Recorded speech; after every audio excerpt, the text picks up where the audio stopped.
some potential good news for input costs, a recap of the Arkansas Ag Hall of Fame induction, and a ton more on today's Arkansas AgCast.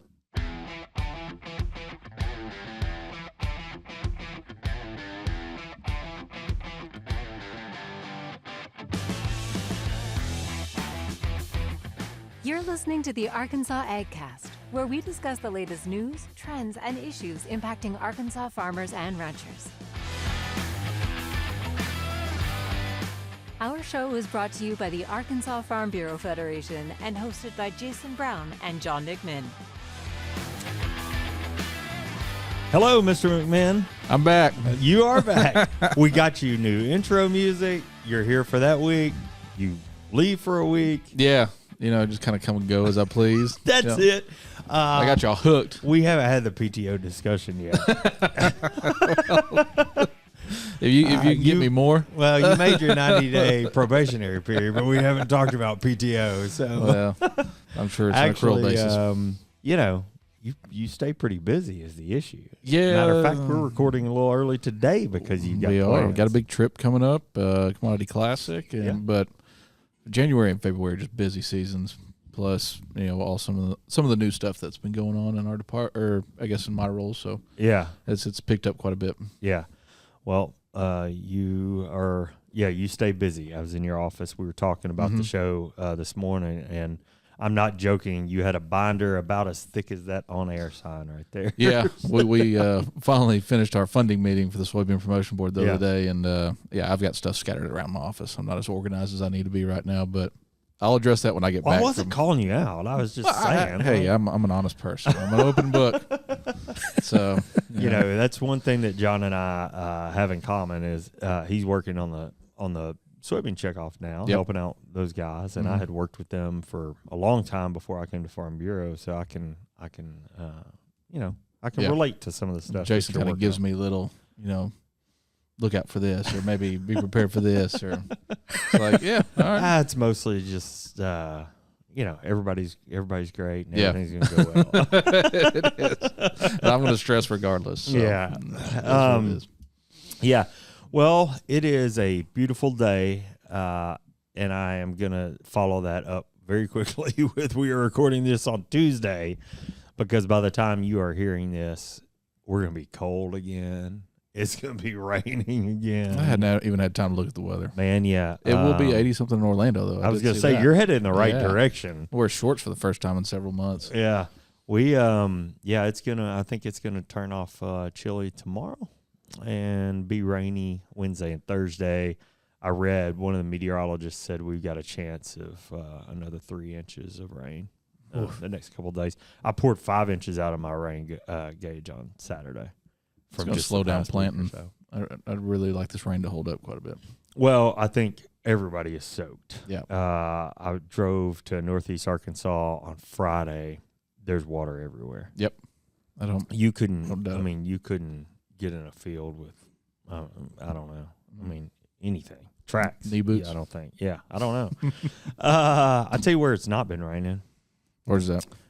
Jacksonville, Florida, where the Fusion Conference has been going on. That looked like it was a lot of fun. Yeah, this happens, I think, every other year. So don't send hate mail if that's wrong, but every so often, women's leadership and YF&R on the national level combine for their conference, and this is one of those years. That happened in Jacksonville, Florida, and it looks like a good time. Yeah.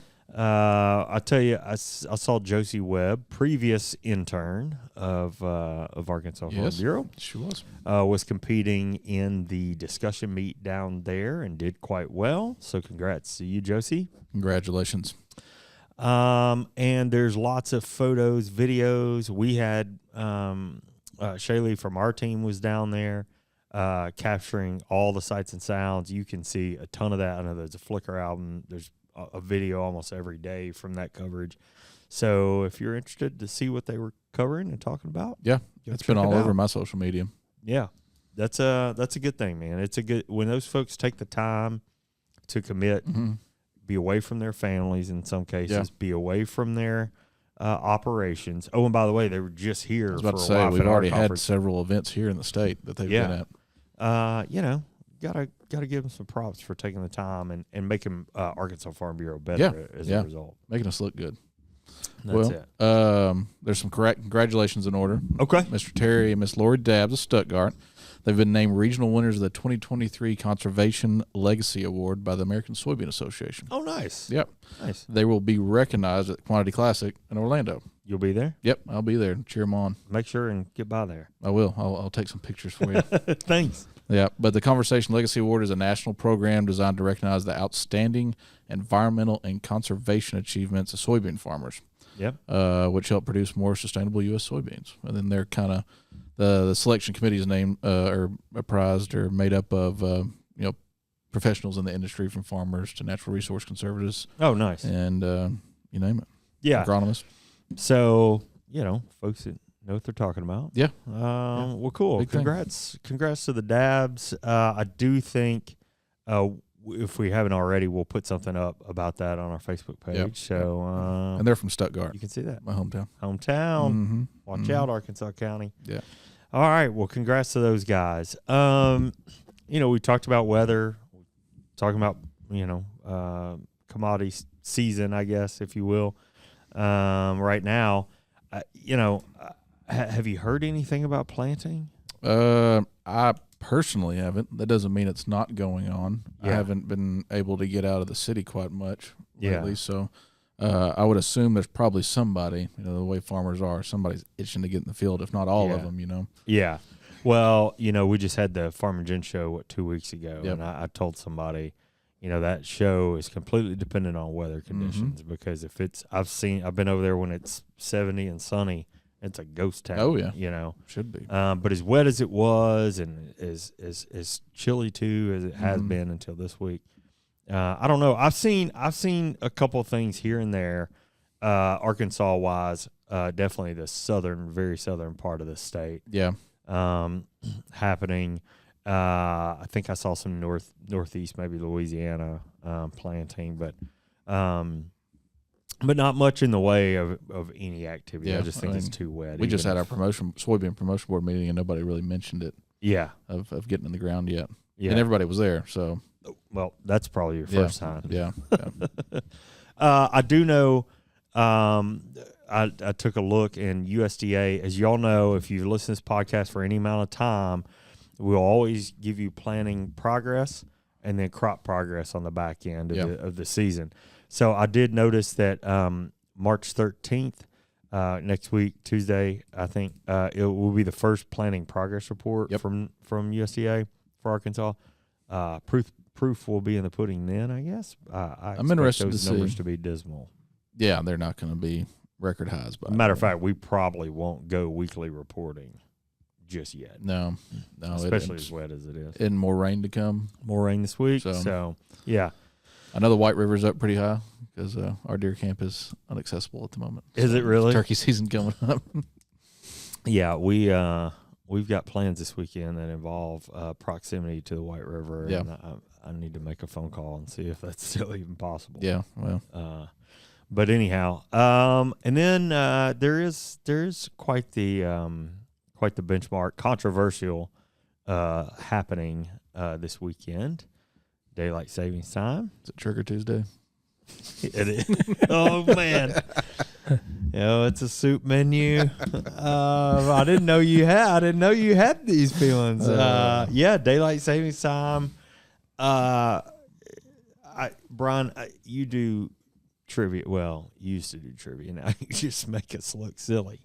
But I hope not to intrude. But I always thought that daylight savings time, and I guess I've been told this, I didn't make it up, was a function of the agriculture industry going way back. Have you all heard that? I have. Yeah, you too? Yeah. Well, Wikipedia says otherwise. So I started looking into this. It's on the internet, right? It is. Yeah, exactly. I don't know. It feels official. Even if it's not, somebody did a good job faking it. It was first implemented in the U.S. With the Standard Time Act in 1918. It's a wartime measure for about 7 months during World War I, adding daylight hours to conserve energy resources. So I thought that was interesting. Yeah. Very. And then they put in, I don't know what came first, the chicken or the egg here, but it goes on to say that year-round daylight savings time or wartime, which they called it. So was implemented again during World War II. After the war, localities could choose how they wanted to or if they wanted to. I don't think Indiana recognizes it. I don't think Arizona does either. Right. New Mexico? Can't remember about New Mexico. Yeah. And then permanent daylight savings time was enacted in the winter of 1974. So it has not been around permanently for as long as I thought at least. But complaints started to happen about kids going to school in the dark. I've heard that. So on and so forth. So doing some reading about this without spending too much time on daylight savings, it's not a daylight savings type show, but there's legislation enacted at the federal level last year, I think by the Senate. I don't know details, but to basically keep it in place all the time, but it hasn't passed the House. And this got a lot of conversation last year with that. I think there's been some state legislation to address this too. I'm not. Don't quote me on that, but this is where the argument always comes back to. And finally, I didn't think I cared until the bit about kids going to school in the dark. Yeah. When all this came up, last year, that's what I remember reading the most was they're worried about kids, potentially getting hit by vehicles, staying out at the bus stop, or right. Just traversing traffic, things like that. So I don't know. I like daylight savings time. I do too. Of course, I like the days to be longer, but what I like is that surprise. Like, what brought this up is I was taking my daughter to gymnastics last night. I was like, "Hey, this weekend, it's gonna get dark later. It's gonna be." We did the whole. It's gonna be 7:00 right now, and this light outside. Yep. She's like, "Really? Why is that?" So I don't know. I just bring that up. Maybe you guys don't seem to. Well, I want the days to be longer. 100%. But you're still going to get some sort of shift in time and light without it, because lately my son has been waking up earlier in the morning because it's a little brighter earlier in the morning now, and it's really messing with my schedule. Well, what time on average he used to get up about 7:00, 6:30, 7. Now it's like between 5 and 5:30. And I had it lined up to where I could get up at 5, get myself ready. Yeah. And then deal with him and the dogs. Not deal with my child, but you know what I mean. We know what you mean. Yeah, I'll deal with the dogs. Take care of my child. But he's come back an hour, waking up earlier. He's a lot happier than me in the morning. He feels it coming, I think. Yeah, maybe so. Well, it's nicer because you get home from work and it's light outside. You can eat out and still have some sunlight, or you can walk or exercise, walk the dogs whatever or it is. something. It's nice. So I like this time of year. And like you said, the days are getting longer regardless. That's nature doing its thing, But but the ability, like us, last night at 7:00. Sun. It wasn't 7, but as of this time next week, be 7:00 and it'll be nice and sunny. Oh yeah. Still, I love that, man. But I don't love the hot heat. We've talked about that some in here. Yeah. The wrong state. But I know. But I do love the long days. Yeah. The ability to not just feel like you're going home, eating, going to bed. Right. Whatever. Yeah. Some of the days in the midsummer, it's hard to get my wife inside. She wants to stay out until the sun dips. And, it's like 9:00. I'm like, you coming in? Yeah. I'll tell you though, yesterday to that point was that the way our house sits. The sun sets on the backside where our deck is, and I was out there cooking dinner on the grill, taking advantage of the 80-degree weather. Yeah. And I'm like, oh, it's toasty out here. Yeah. I can feel that. I can feel it coming. Oh yeah, definitely. If you didn't see the sunset last night, man, it was beautiful. I didn't see it. Yeah, it was pink and orange. There's been some pretty ones here lately. Yeah. So, all right. Well, I guess we ought to actually get down to business here. That's why we're here. It's not to talk about daylight savings time. That's the way it goes sometimes. No doubt. All right. Well, we'll move right into it, and we'll start with the legislative update. This is the week, obviously the week following Farmers Day at the Capitol, which is basically what all last week's show was about. Yeah. It's the 9th week of the 94th session of the General Assembly. There's now been over 1,000 bills filed here in the state in this session. We're tracking about 50 of those, with 3 aligned with the policy priorities that we've discussed a lot. The first one on the list this week is the newest to address our priorities, and one we talked about last week, SB 324, which is sponsored by Senator Jonathan Dismang. This bill would address the need for health benefits offered to self-employed individuals like new and beginning farmers. We hope this has some discussion in committee meetings this week, from what I'm hearing. And then some exciting news from the Senate floor yesterday.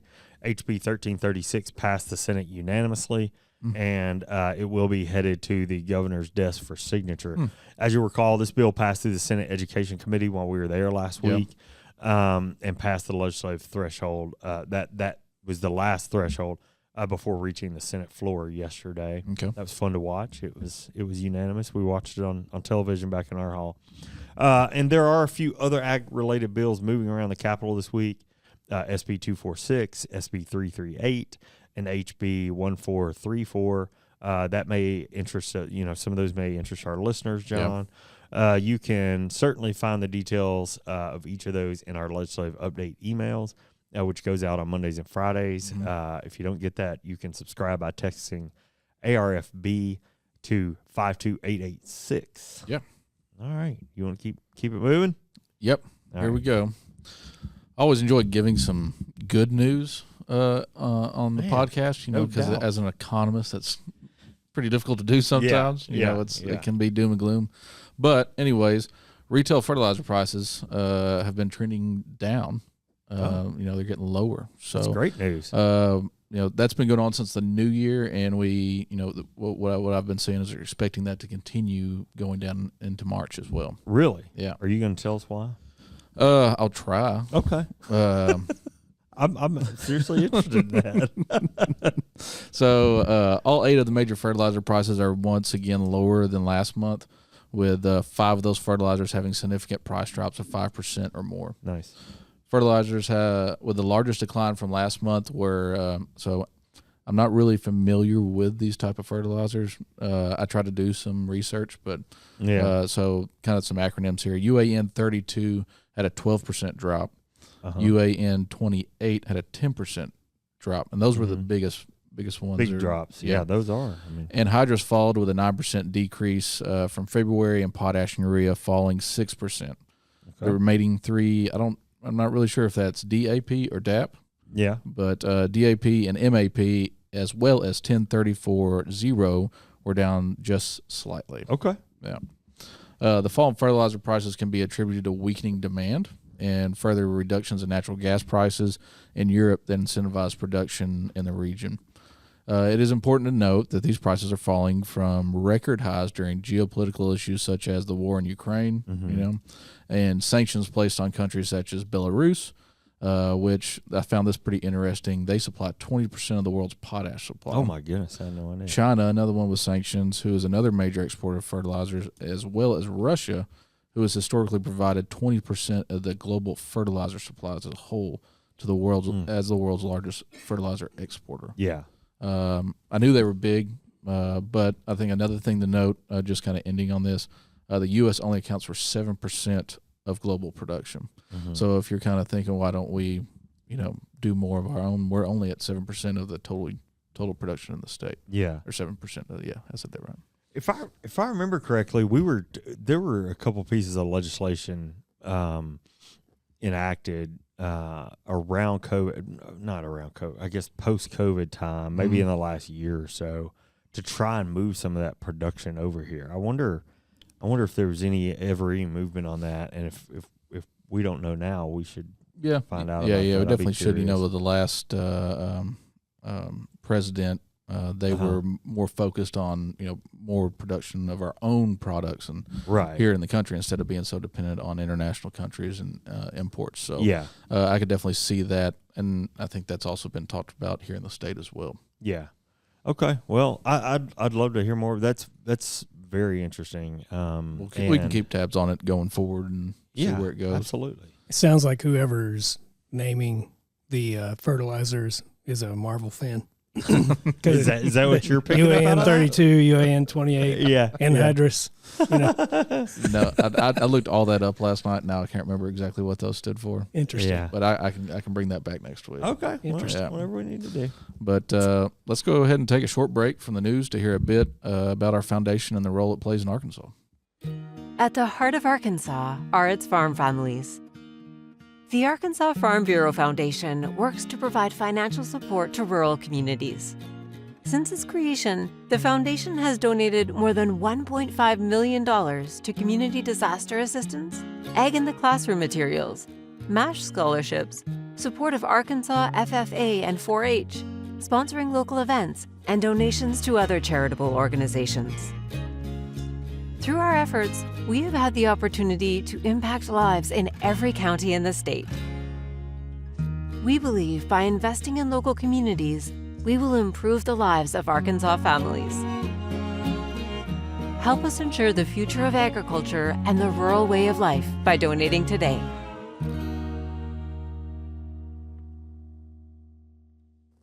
You know, the work of our foundation is so important across the state.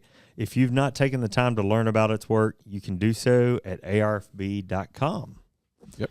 All right, next up, we'll recap a lineup of absolute legends in the Arkansas agriculture industry, recently recognized for their work. The 5 newest inductees into the Arkansas Agriculture Hall of Fame were added in a ceremony here in Little Rock last week. The new class induction brings the Hall of Fame count to 180 men and women. Wow. Yeah. The 5 newest members are Ellis Bell of Forest City, hometown, Burt Greenwalt of Jonesboro, Chris Isbell of Humnoke, Steve Stevens of Tiller, and Jesse J.D. Vaught of Horatio. Okay. Ellis Bell is a 4th-generation farmer who now operates a Century Farm, which was established in 1878. Burt Greenwalt is a longtime professor at Arkansas State University. Well known. Yeah. Chris Isbell is the first farmer to grow kashiakari rice outside of Japan and is known for sake rice production. Didn't know that. Yeah. Steve Stevens has committed his career to making farmers better with innovations in cotton seedbed practices and computer hole selection in irrigation. And rounding out the class, J.D. Vaught, who's a pioneer in livestock production using technology to improve livestock production in Arkansas. Yeah. You know, if you're interested in this list, the class is quite impressive. You can read much more about all of them and see more about all the 180 members of the Arkansas Ag Hall of Fame at arkansasaghalloffame.org. Congratulations to everybody. Yeah, it's a big deal and huge honor there. You know, the computer hole selection and irrigation, is that pipe planer? Uh-huh. Really? Mm-hmm. Wow. Now, I'm not saying I don't know the exact history if he necessarily invited the software or invented the software, but that pipe planner is just amazing. Oh, to yeah. me. Yeah. We were starting to use it when I was still at John Deere. Oh, really? Yeah. Yeah. And that was kind of in the beginning stages of it. Yeah. Yeah. It's fun. But moving on, question: did the U.S. hit its peak meat production in 2022? I don't know. What is peak meat production? More than, unless a few words, is like we hit a really high number of production in the state, or not in the state, but in the country, of meat production. Okay. Yeah. So last year the U.S. produced 107 billion pounds of meat, which probably in your question includes beef, pork, chicken, turkey, lamb, and veal. You nailed it. That's what I was wondering. So Dr. Anderson, Dr. David Anderson of Texas A&M Agri-Life Extension wrote an article in the Southern Ag Today on this very topic. If you don't read Southern Ag Today, I would highly recommend it. You have a lot of economists here from Arkansas that are also in it as well. They write for it. So according to the article, meat production has been trending upward over the long term, even with seasonal cycles in beef production. However, meat production should decline in 2023 and 2024 due to supply changes, which that's something we've reported on here and also written about out of our department. There were many reasons for increases in beef production last year. Just to name a few: reduced heifer retention, as we've mentioned before, and increased beef cow culling due to drought increases. Again, the drought's popping its head up again. Excellent report on that on the website. Yep. Well, thank our department. I can't take that credit for all that, but chicken production has also seen increases in production, but pork and turkey both experienced declines. The broiler production was due to high chicken prices, but production issues and disease pressure were the main culprits in the decline of pork and turkey as well. Okay. Together. Yeah. Dr. Anderson notes in the article that high input costs such as feed put pressure on production numbers and cut into producers' profitability. So just keep that in mind. In 2023, total meat production is expected to decline by 1% to about 105.9 billion pounds. Okay. So that's just kind of a reflection of what we've gone through the drought, and whether it could be disease, like I mentioned before. Yeah. To break that down, beef is probably going to. Dr. Anderson assumes that there's going to be about a 5% decline in beef production. Pork about less than 1% decline. There's a potential for a small increase in broiler production, chickens. Turkey could increase by 3% as it recovers from the highly pathogenic avian influenza. Okay. That industry was hit pretty hard. Yeah. Got some ground to make up there in broiler. And although production was high last year, Dr. Anderson expects that total meat production to decline in 2023, but also, unfortunately, continue into 2024. Oh, goodness. And that's just going to be kind of supply and demand, right? The supply is going to be a little lower because of the issues I just named. But the good thing for farmers, you would assume that prices for that commodity that they're in is going to be higher. Yeah, yeah. We talk a lot about supply and demand on this show. I guarantee you that. Yeah. And but it always comes back to it, doesn't it? I mean, it does. Honestly, I don't. Not on the topic of meat production, but I will tell you, I bought a dozen eggs last night for $1.99. Well, so there you go. Think eggs are back. You told us they would be. I mean, normal egg prices are back. Yeah, I should say. I had eggs this morning. 3. Did you really? Yeah, I did. How about that? Yeah. So that. Speaking of prices and things we've reported, those are moving in the right direction. Mm-hmm. Well, I guess that's the news for this week, Mr. Pistol. Okay. I know he grunts. I get sad at the end now. I'm just Frustrated. All right. I know. So you walk into a room that contains a match, a kerosene lamp, a candle, and a fireplace. Okay. What would you like first? The match. Yeah. See? I told you it was an easy one. That was a He's better paying one. attention. That was a better He's paying one. attention. Okay. But you're good All at right. this anyway. Now you're clicking. Okay, here we go. Oh, like a warm-up? That was an easy one, but you're good at it. All right. So You are good. I have cities, but no houses. I have mountains, but no trees. I have water, but no fish. What am I? Cities, mountains, Say it again. water. I have cities, but no houses. I have mountains, but no trees. I have water, but no fish. What am I?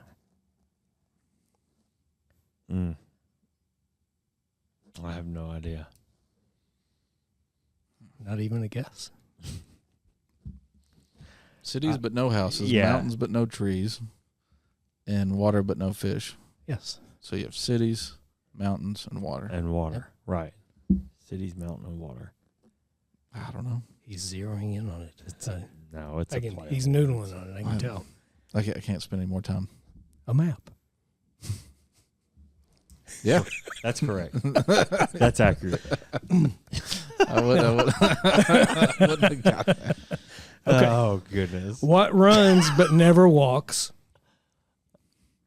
murmurs but never talks, has a bed but never sleeps, and has a mouth but never eats? River. Look at him. First I was going refrigerator, then I was like, a truck. Then when Did that you last ever- part. Yeah. Yeah. Did you ever, back before caller ID, never mind. That was my Hobbit riddle of the day. So That was a pretty good one. I was going to say that old prank, you call somebody up and say, is your refrigerator running?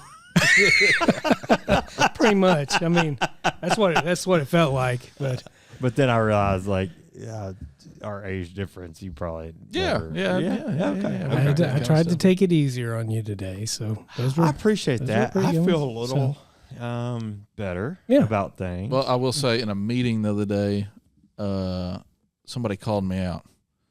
about not getting these answers right. You know who you are, and I'm not going to mention your name.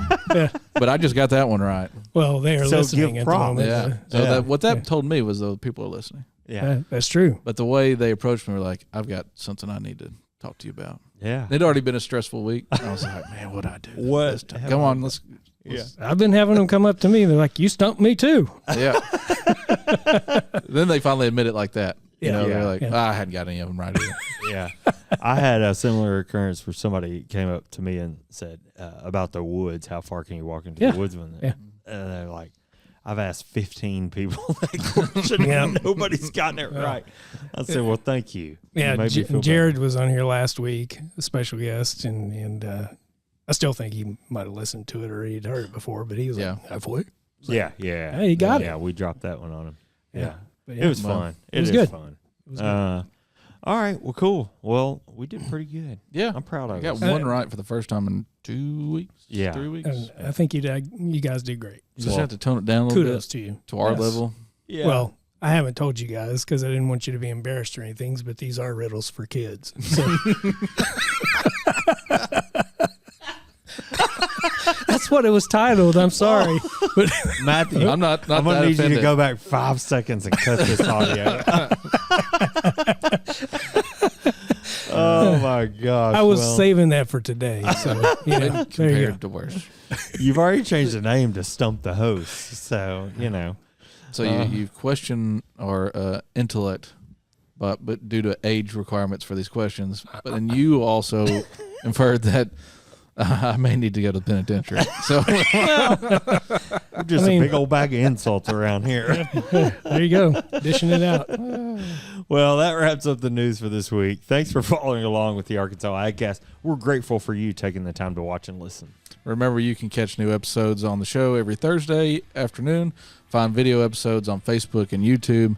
Listen to the audio version on iTunes at Spotify. And make sure to subscribe and leave us a review when you have 2 extra minutes. That's right. The Arkansas AgCast is brought to you by Arkansas Farm Bureau. I'm Jason Brown. And I'm John McMinn. We'll see you next week.